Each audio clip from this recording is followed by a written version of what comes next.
Perfect, and I think we're live. Welcome everybody. Welcome along to our No Time to Tanda webinar series. I'll just give everyone a minute or two just to flow on in. I can see we've got quite a number of attendees already in the room.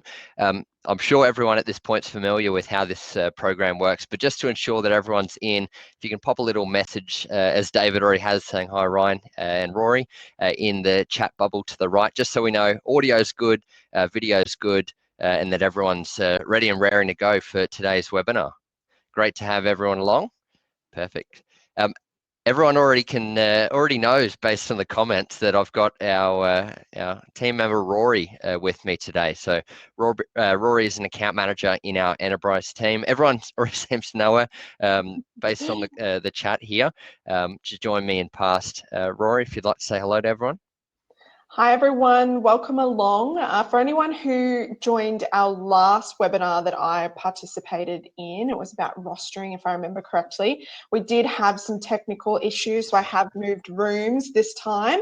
So hopefully you can hear me and see my screen okay so far. Ryan, I'll let you look at the messages just to confirm that it's streaming through okay. I will. As always, guys, if there's any issues or any questions you have, make sure to pop them in the bottom right. I think we're about right to get underway now. I can see we've got quite a number of people in the room and everyone seems to be all good, ready to go. So again, welcome along. I think this is the ninth No Time to Tanda webinar that we've done.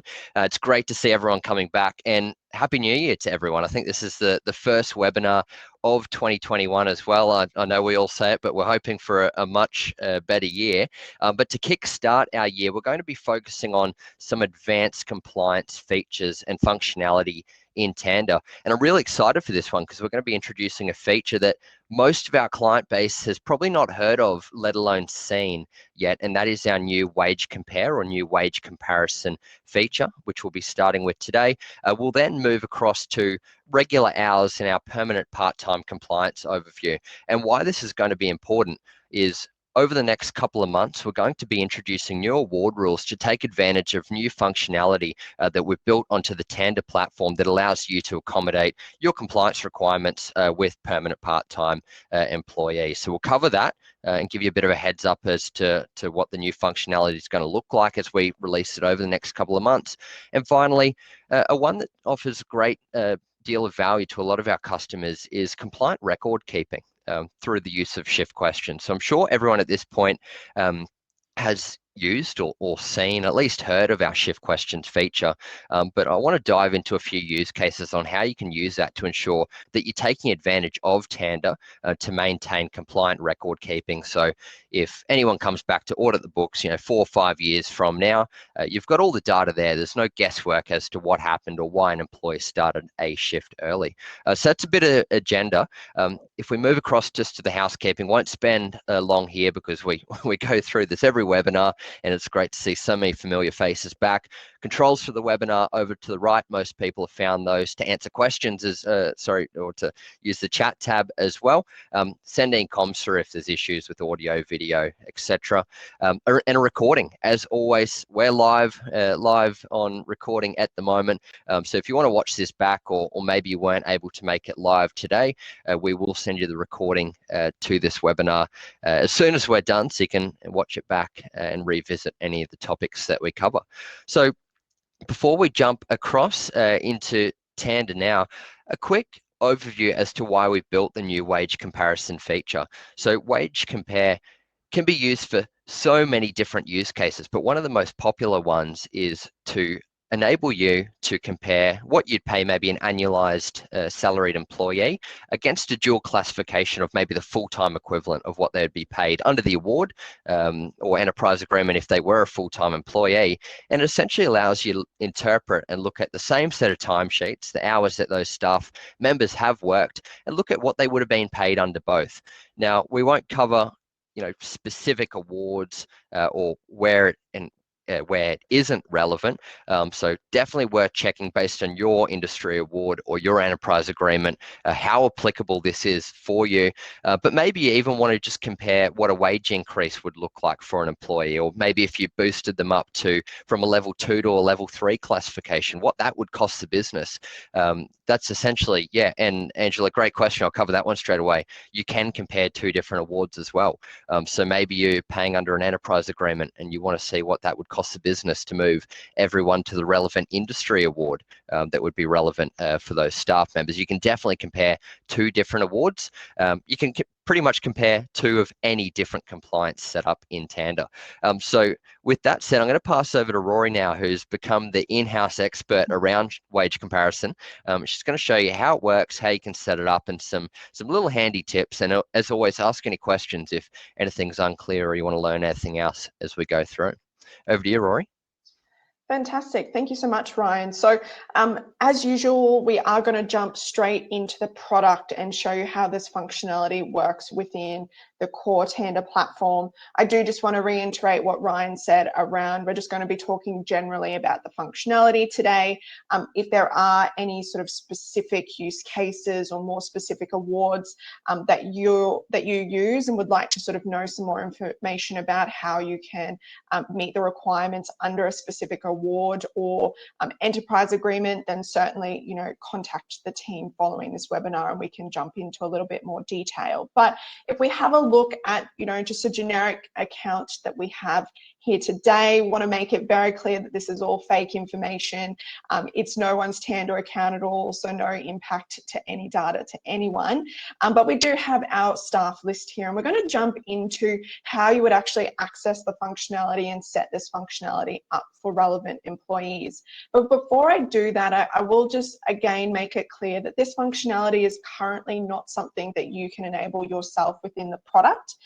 It is sort of a feature flag or a feature that does require some assistance from the Tanda team to help you enable it. We are very quickly moving to put that available to you within the product. But if this is something that you would like to jump on straight away and look at how you can use it within your organization, then certainly also reach out to the Tanda team and we'll be able to set that up for you. Now, what I'm going to do is I'm going to come straight over to my employee here, Arthur Thomas, and you can see from the screen that he is a salaried employee. So we've got some information there to start with. Now, this functionality isn't just applicable for salaried employees. There's lots of other use cases around flat rate arrangements under, you know, specific customer agreements and another couple of scenarios that we can look at using this functionality for. But today we are going to focus on, as Ryan mentioned, the annualized salary use case. If I just navigate to the payroll tab just very quickly, you can see that this arrangement or this configuration hasn't changed from anything that you would currently use to set up your employees. We can see here that we've got health professionals awards enabled as an example. This employee is a salaried employee and we have an annual salary in here of approximately $65,000. So that setup process remains the same as what you would currently do now.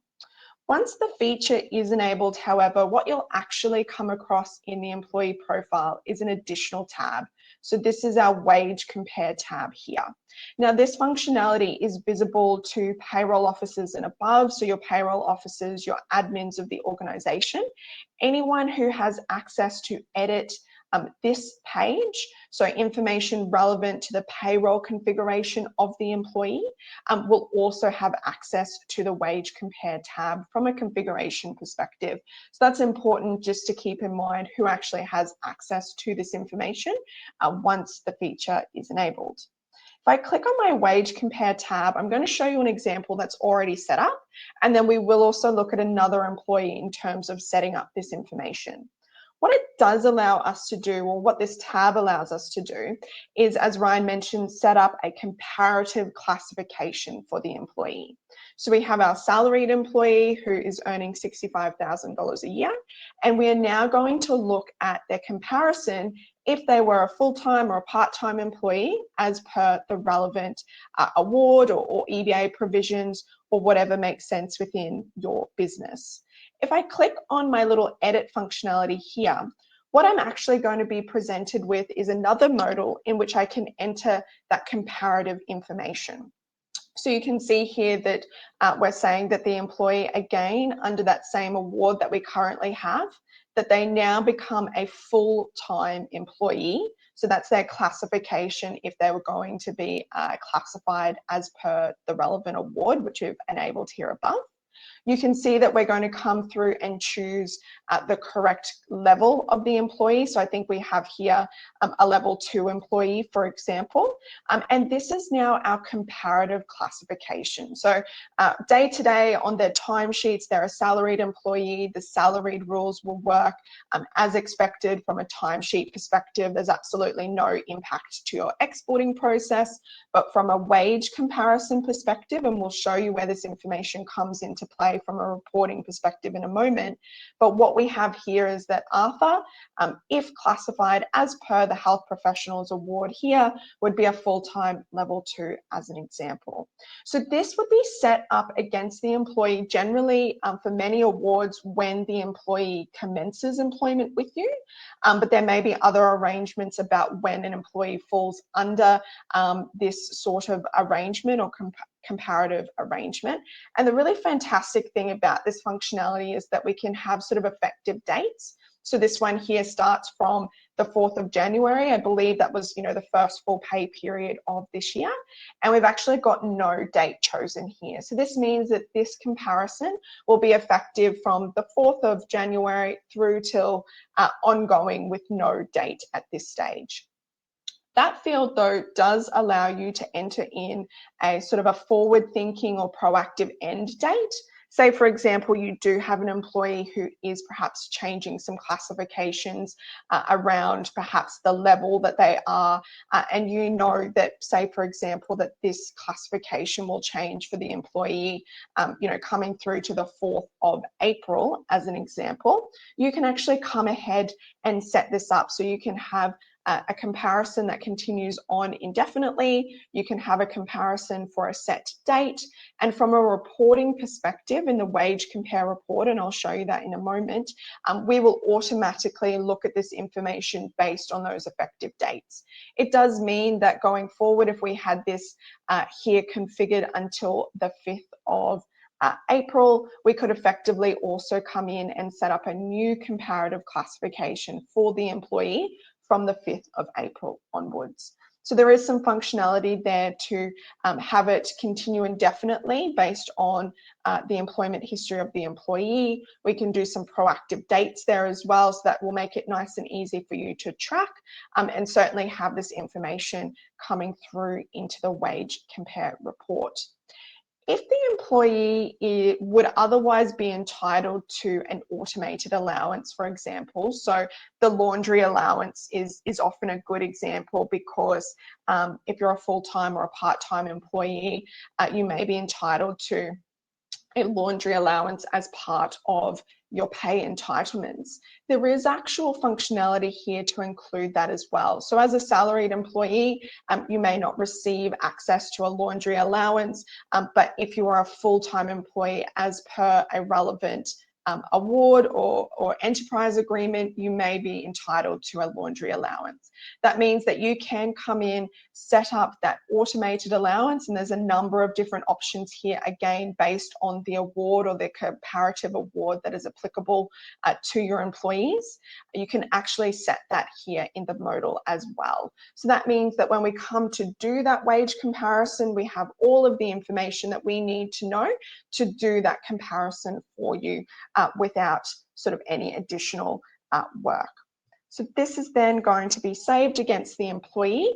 And again, if we're sort of looking at the summary page here, we can see health professional, salaried employee starting at $65,000. We now have an employee who is a full-time employee from a comparative perspective, health professional level 2, laundry allowance applicable, and as per the industry award, the minimum rate of pay in that comparison for this employee is going to be $30.83. So when we come to look at the timesheets in the wage compare report, we're going to be comparing these two information sets. Now, while I transfer into another employee, Ryan, I'll just call out to see whether there is any questions that have popped up so far. Nothing yet. There is just a couple of things that we'll address a little bit later on, but all good for now.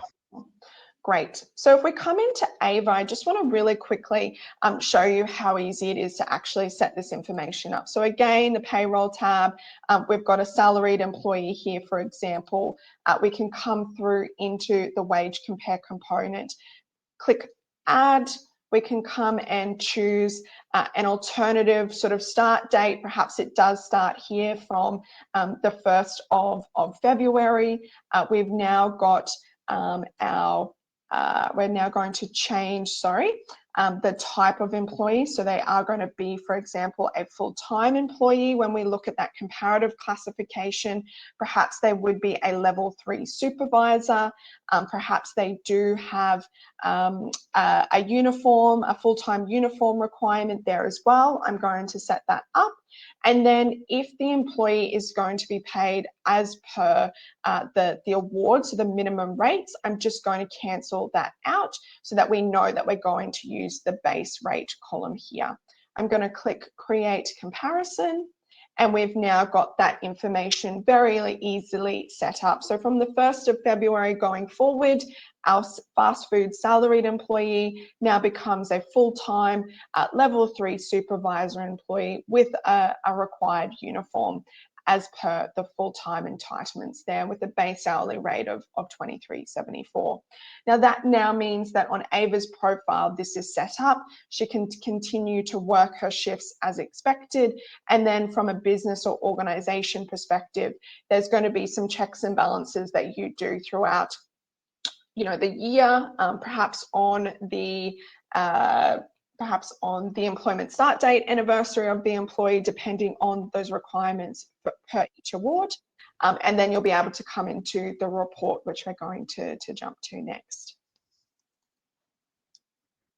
So what I've now done is we're going to move into a separate page, and this is where we actually do that active comparison between what the employee worked as per their substantive classification, and then what the employee is actually entitled to under the comparative classification.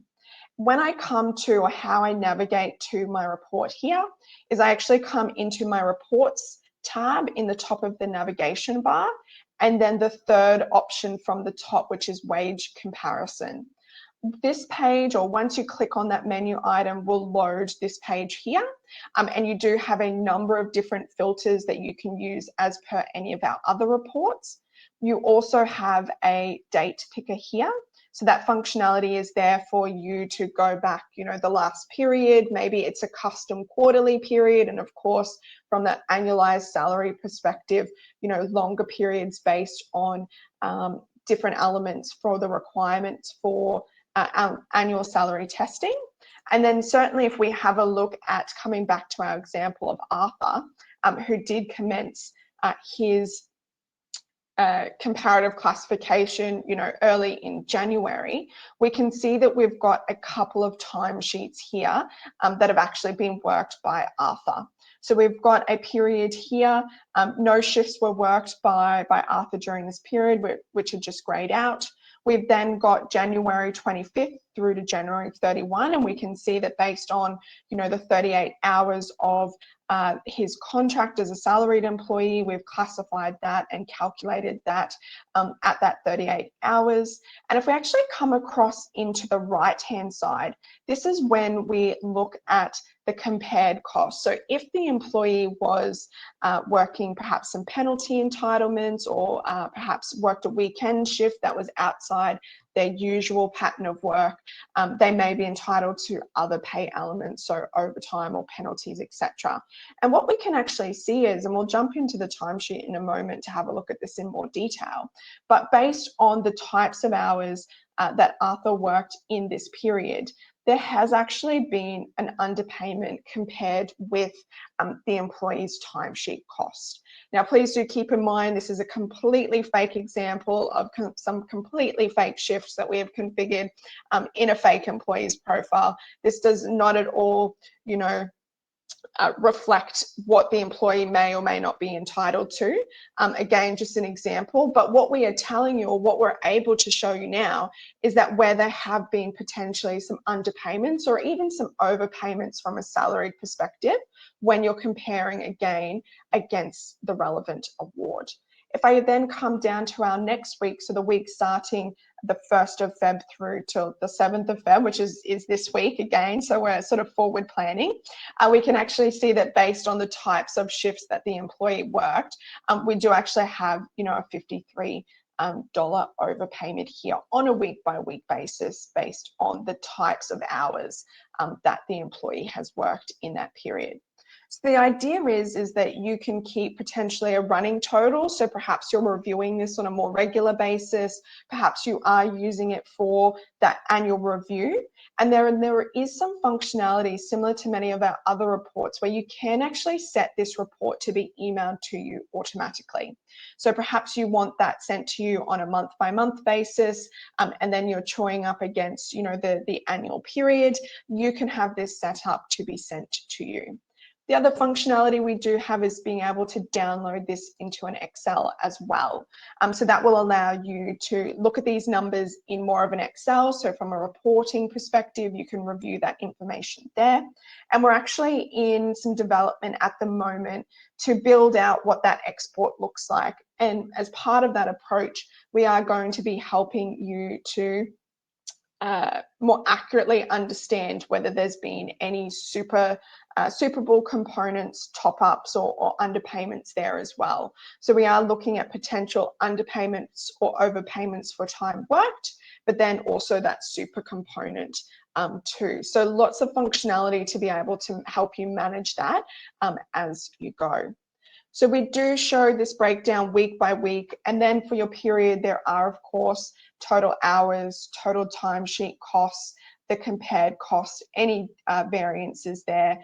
In this report, we only show relevant employees, so we're only showing employees with wage comparison. So if you've got, a lot of part-time staff, for example, and only half a dozen salaried employees, you're not going to see everyone in this list, just the relevant employees. You do need to sort of filter by locations. You've got multiple locations to manage, for example. We give you information here. And then important information, that payroll number is something that's always quite important to track certain employees or to help with adjustments in the payroll system. So again, presenting all of that information to you, making it nice and interactive, similar to a timesheet, so you can sort of hover across and see each of the different pay elements as per the award interpretation, and then having access to more data either by email or in a download so that you can action it if you need. From a sort of a top up or an underpayment perspective, or sort of making adjustments to this process, we have some basic functionality in the system already that would allow you to rectify any sort of potential underpayments that you may experience. If we were coming in, we've got, $471.80, for example.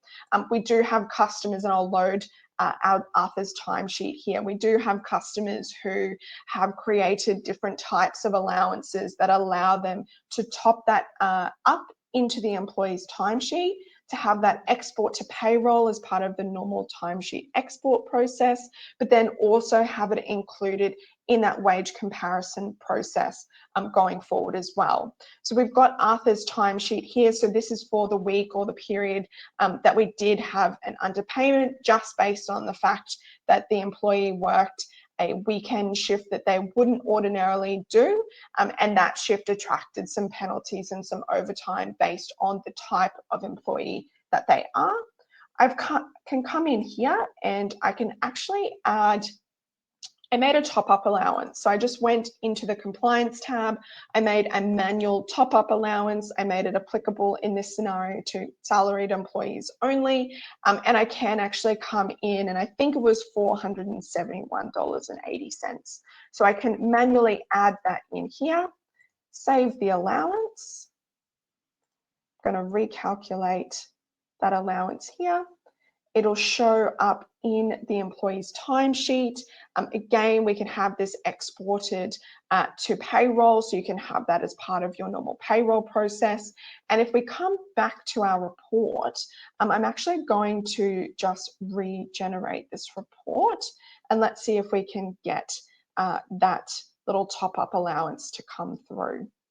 Now, from a configuration perspective, we do have some functionality that allows us to actually sort of include or exclude that component from the comparison side, and that will actually help you with those comparisons to include that information or exclude that information as you need. And there are lots of different use cases, particularly around allowances, whether that's performance bonuses, whether that's other sorts of allowances, car allowances, all of those types of options that we can help you configure to include or exclude as you need. And so what we can actually see here now is for that week, the 25th of Jan through to the 31st of Jan, I've actually got that top-up allowance here. So you can see that in the timesheet component, it's now cancelled out any overtime penalties that I had on the right side of my timesheet, and we can see now that that is equaled out or zeroed out for that purpose. So that's how we can use existing allowance functionality. And if this is something that you would like to set up as part of getting started with Wage Compare, then the team can also show you how to do that as well. And certainly that will allow you to make amendments, make adjustments as you go, and then reflect that as you need from a reporting purpose as well. I'll check my audio is still okay. I had a headphone malfunction about 5 minutes ago, so hopefully everyone can still hear me okay. Just a couple of questions that have come through. Julia, I think Rory just answered what you've asked us. So when will the wage comparison tab become available? So it's available to be added to your account now. Just the option to enable it yourself has not become available. If you want to jump in straight away after the webinar, I'd suggest sending a message to our support team via the live chat in your account, just requesting for Wage Compare to be enabled. Otherwise, we'll send out communications to all customers. It's probably only within the next couple of weeks that we're going to actually add the button to the feature management tab within your account. So you'll be able to option that wage comparison feature on and off as required. So as Rory's pointing out there on screen, it will soon be available under feature management. Ivan, your question, so it's a lag indicator. How can it be used as a lead indicator? So like boot test. So definitely. So I guess it can be a lag indicator, or if you'd like to use it as a leading indicator, whether that's to look at better off testing, or you just want to forecast what a staff member would be paid if they worked forecasted hours under different setups. You definitely can do that. It's just going to compare the timesheets that you have in the account. So if you wanted to compare the next week's or next month or whatever time periods of timesheets, you would just need to go through and manually enter those. So if you did want to do that and it was a big part of your business, then you could always explore having a different profile for an employee that you could use just to manually enter. It's moving a little bit away from the core use case, but definitely if you want to go in and import the timesheets via CSV, or you just want to manually enter them in, you definitely can do that. And the wage comparison feature will work much the same. I think that's pretty much it for the wage compare features. Joseph, no, there's no extra charge for this functionality, all available for our customers. So it's another addition on top of the platform that you already have access to. So yeah, no additional cost. And Brett, can the wage comparison only be performed per employee? Can it be performed per employee, or can it be done for all employees for a location as an automated email? Rory, if you maybe want to cover that one in a little bit more detail. Yeah, definitely. So just covering across that, the employees that you will see in this report is anyone who has an active comparison on their employee profile. So if I just sort of navigate back here, you can see that we've got our original example, which was Arthur, and that's who we've been looking at. But then as one of the first steps that we did, we actually put a classification on Ava as well. And if I come back to my report, we can now see, you know, that we've got 2 employees in our list. So what you will see is the employees who have that comparative classification. Your part-time employees or your casual employees, for example, unless you're doing some additional sort of reporting on those employees, are unlikely to sort of ever appear in this report. It is going to be specifically employees who have that comparative classification on their profile. Now, one of the things that you can do is that you can sort of see all employees in this view.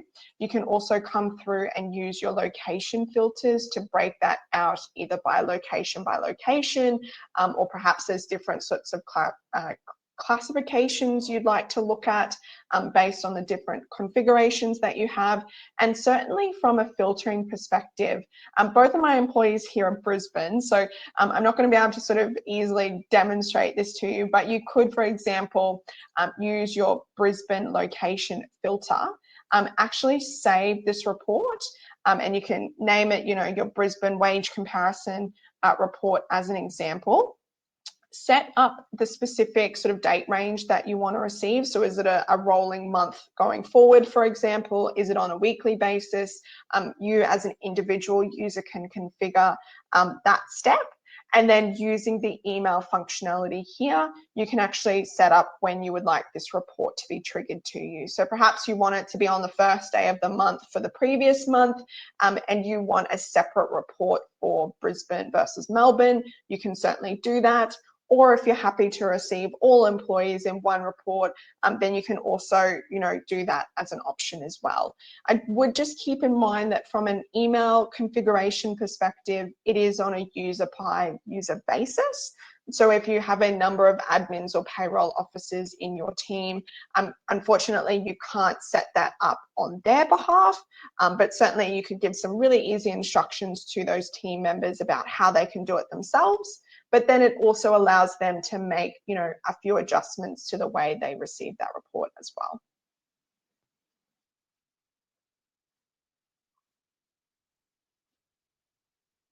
We want to cover in this webinar as well. Julie has asked, will there be means for getting data generated in the pay system, so not Tanda, like leave loading back into Tanda?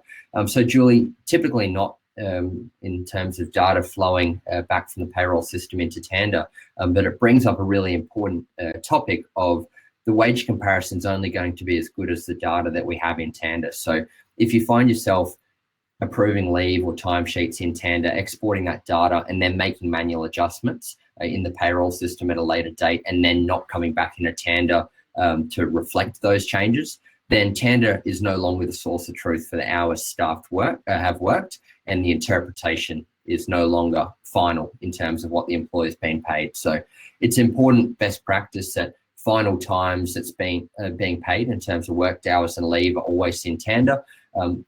The other point is the interpretation is only going to be as good as the configuration. So if you're comparing a salaried employee against an industry award and you want to assume that they would get toil accrual after 76 hours, it's not going to do that automatically just because you have toil set up against their salaried configuration. You'd need to make sure there's toil rules against the duplicate setup that you're referring to as well. So once you look into that, it starts to become a little bit more complicated, the setup. So take a little bit of time to test what you're after and get in touch with our support team if you've given something a go and can't quite get it to work as expected. But definitely really important to know it's only as good as the data that we've got. And like always, you need to check the interpretation. So there are some things under awards that require manual intervention to be flagged on a timesheet to arrive at the correct payroll outcome. And it's no different with the duplicate setup. If we're comparing to a different setup and we don't have the pieces of context of things that need to be manually flagged, then that's not going to be included in the final figure that you get from a comparison point of view. Rory, was there anything else that you wanted to cover with that? I'm just looking at the time. We will, I think we can move across now as well. Sorry, Angela, thanks for the clarification on Julia's question there, and 2 points that we might quickly cover before we move across. So yes, award updates are included. So when Tanda updates a modern award, we basically date range that change. So if there's a new rule that's introduced end of financial year, or junior rates are another good example. So when an employee turns 17, 18 years old, their rate of pay changes. So for those award templates that we've managed for a significant number of years, which we have for most of the popular award templates used in Tanda, you can look back on timesheets maybe a year, 2 years ago, and the rates will be reflective of what the pay rate was back in 2019, 2018. And likewise, if you looked at timesheets for a current 18-year-old back in 2017, if they're classified correctly against the award, the rates are going to be reflective of what they were paid when they were 17 years old. So thanks for clarifying that, Angela.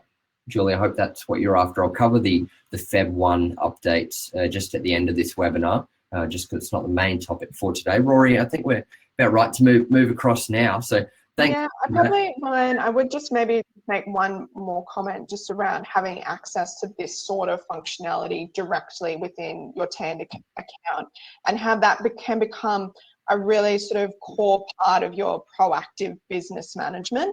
And certainly the fact that it reflects really nicely what many people are used to seeing in timesheets, for example. A lot of the concepts are going to be really familiar to all of our users, and certainly sort of having access to that core functionality.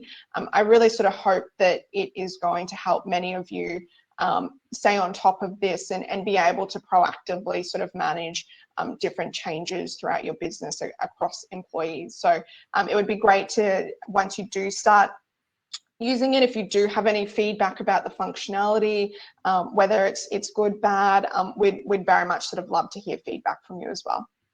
Perfect. Well, on that note, I put a quick poll out before, who's going to take advantage of the new wage comparison feature, and nearly 90% have said yes. So we're very excited to see everyone use it. With that said, I know everyone's got busy schedules, so we'll quickly move across to what we wanted to cover next.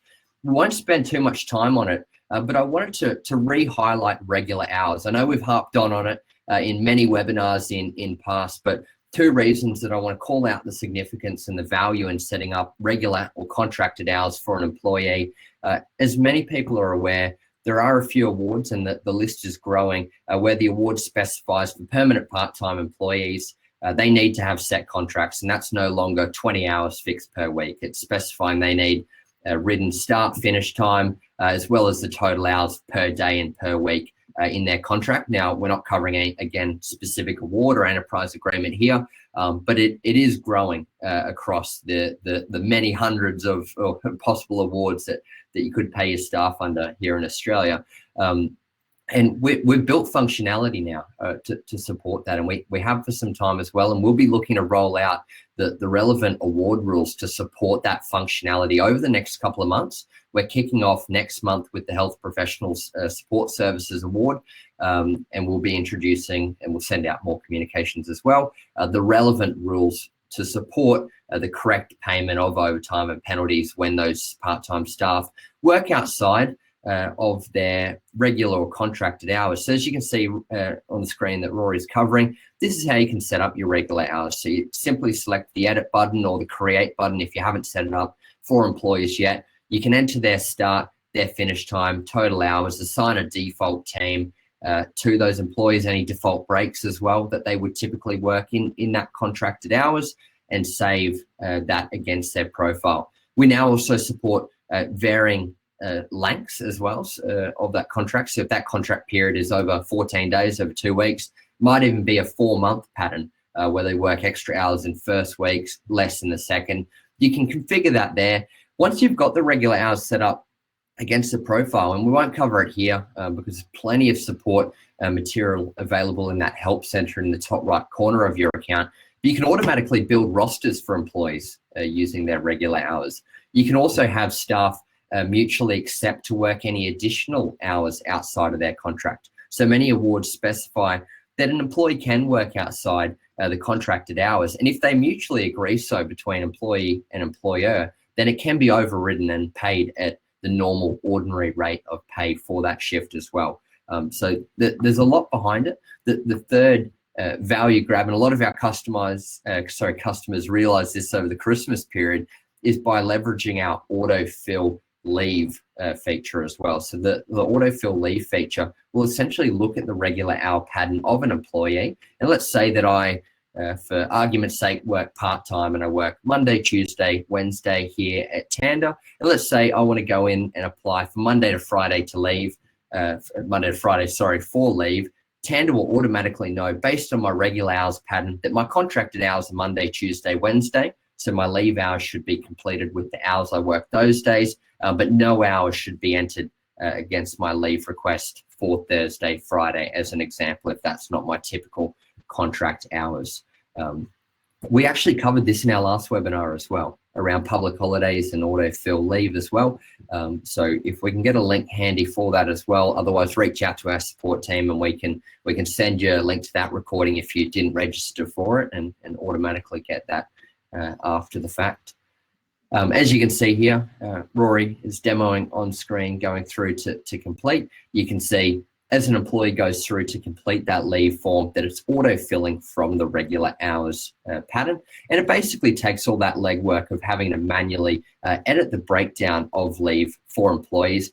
And as we covered in the last webinar, when those public holidays come around, it's very handy for you to know which staff should be paid the public holiday paid not worked entitlement and which don't typically work that Friday or Monday public holiday. Bryn, he's absolute legend. He's thrown the recording in the chat for everyone. So if you want to go back and watch 2020 me in a webinar, you can go back and watch that there as well. Rory, was there anything else that you wanted to cover on that regular hours permanent part-time setup? I guess the biggest thing, I just wanted to give everyone the heads up, we're definitely looking to roll out that new functionality so all customers can take advantage of it as well. So keep an eye out for communications. The best bet though, especially if you know that your industry award does specify that detail of having start finish times and mutually agreeing additional hours with staff, get in early, set those regular hours up, get used to them, building rosters, editing those, and then when the new advanced functionality is available, you'll already be an expert. There won't be anything new or too difficult that you'll have to learn. Perfect. The final point that we'll cover as well before we get back to any questions, one I wanted to throw in is some of the softer record keeping compliance. So when we talk about compliance, it's multifaceted. We always talk about the award rules that apply, making sure the right multiplier, the right base hourly is applying. But we all know compliance is much more complicated than that. And a feature that many of you may or may not be aware of is our shift questions feature. So when an employee clocks in or clocks out to their shift, we can ask them a question when they clock in a certain condition. So as Rory's going through to set up now, if we want to ask a question, if a staff member's clocking in on either the time clock or the mobile app, we can choose when they clock in. So for this question, we're asking when they clock in. We can then set a condition. So Rory's just set the condition to only if they clock in earlier than their scheduled time. So if they're early to work, early to their rostered start time, let's go and ask that question. You can see there's many different options there. So if they rock up to a shift without a roster, rock up by surprise, maybe they're clocking out late to their shift, we can ask that question. You can see Rory set up a lenient. So let's say we've got a 10-minute rounding window. So if a staff member comes within 10 minutes before their shift, that automatically rounds their roster time anyway. So we don't need to worry about that. But anything prior to that, if Bob's coming in 30 minutes early, Bob likes to have a coffee and read the paper before work, we want to ask a question, because if Fair Work come back and audit that, Fair Work are not going to know that Bob wants to sit down and have a coffee and read the paper for 30 minutes before he starts work. So what this allows you to do is ask the question to the employee. You can either give them a free text field to respond or give them preset options. And what a lot of customers will do, and if you want to confirm the wording, it's always useful to get your own advice or chat to your internal IR, HR teams. But you can provide options like, my manager asked me to start early, and then you can go and confirm that with their manager. You might add another option, say, I've clocked in early on my own accord, but I appreciate that I'm starting work on my rostered start time. So you can be creative with it. You can ask whatever questions you want, and in terms of what you should be asking. Always go and get your own advice. But what this is going to do, if an employee is clocking in early, they can capture that audit trail. I like to come in early and have a coffee or two before I start work as well. Then I can track the on the timesheet history that I've acknowledged. Hey, I'm here early on my own accord, but I'm starting work on my rostered start time as well. So very handy. That data's there for at least 7 years, which is in line with the period that you can be audited as well. So it just grabs that next bit of detail to your record keeping. Ryan, I've got another sort of relevant example to follow on from the regular hours of work that we talked about, just with permanent part-time employees, and I have no doubt that you've covered it there as well, but this is a really fantastic opportunity to capture the variations that happen on shift. So as much as you can plan in advance with managers and teams to ensure that those employees have accepted any variations to their contracted hours before they arrive at work, it's very easy that an employee has to stay back 5-10 minutes, or perhaps it's even longer than that due to other employees not attending work, busyness, those sorts of things.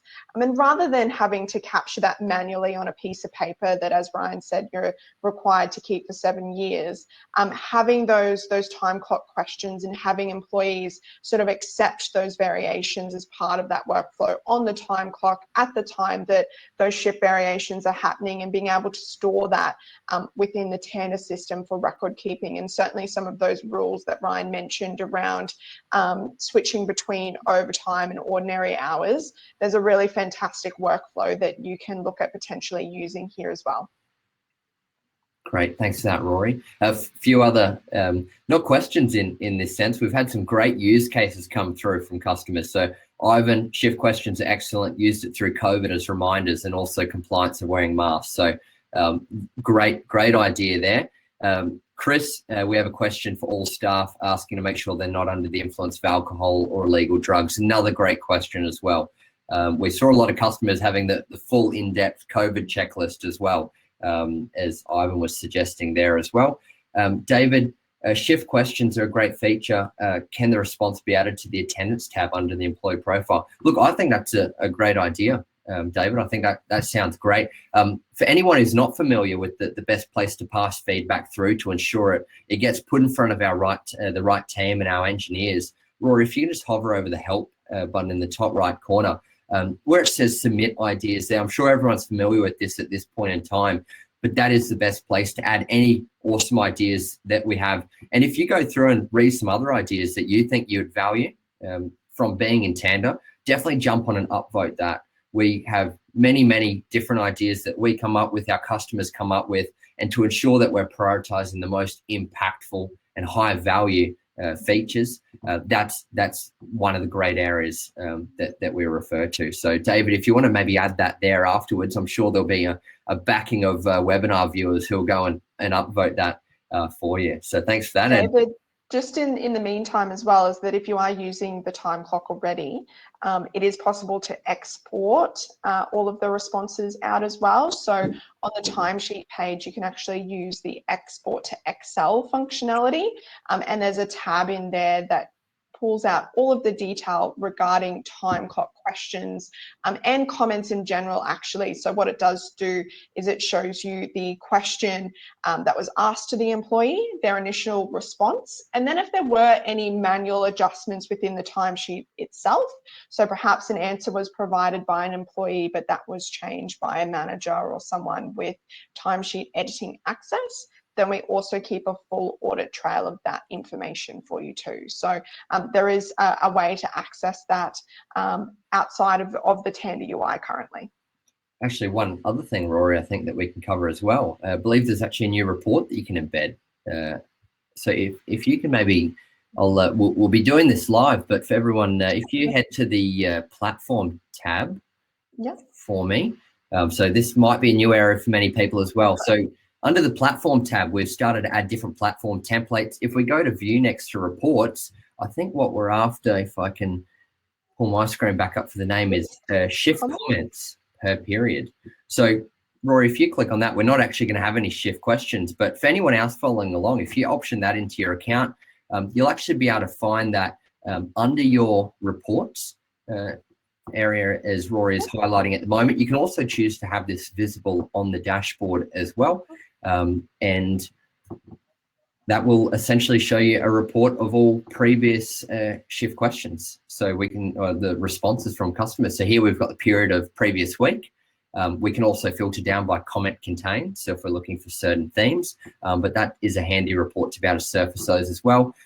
You can also configure the report in the top right corner. The only call out I would make on this at the moment, if you configure that report, you can choose what permissions can view the report. So by default, it's got payroll, admin, and general manager. And the reason why is if you assign this to a team manager, these templated reports, that section we just went through, don't currently scope by the teams that a team manager can see. So they're just account specific. So just be conscious of that. If you have a team manager looking after front of house and you don't want them to see the back of house comments, then this report won't be for them right away, but definitely valuable for administrators, payroll officers, which is everyone that we've got in the webinar here today as well. And with that said, I think we've covered most of everything. The one thing I wanted to cover that's not related to today's webinar, but I've seen quite a few questions. It's about the Group 3, I believe it was, February 1 award template update. So quite a few questions coming through. Our team are definitely on top of all of those award updates. I linked through a help article before. Bryn, if you're still watching, if you can maybe track that down and post that in the comments again. That covers everything to do with how we're pushing the Feb 1 award updates live. And for everyone who's been asking, they're actually relevant for the first full pay period starting after February 1.